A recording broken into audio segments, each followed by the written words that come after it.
بسم اللہ الرحمن الرحیم۔ السلام علیکم ورحمۃ اللہ۔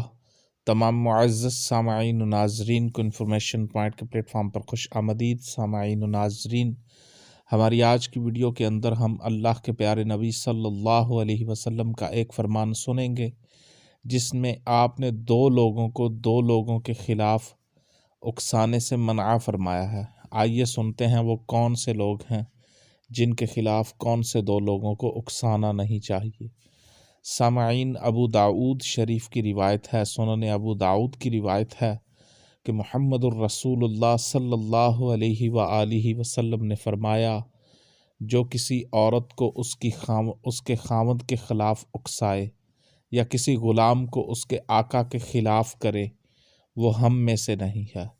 یہ ابو داؤد شریف کی روایت ہے، امام ابو داؤد نے اس کو نقل کیا ہے۔ رسول کریم صلی اللہ علیہ وسلم نے فرمایا، جو کسی عورت کو اس کے خاوند کے خلاف اکسائے یا کسی غلام کو اس کے آقا کے خلاف کرے، وہ ہم میں سے نہیں ہے۔ تو دو لوگوں کے خلاف اکسانا نہیں چاہیے۔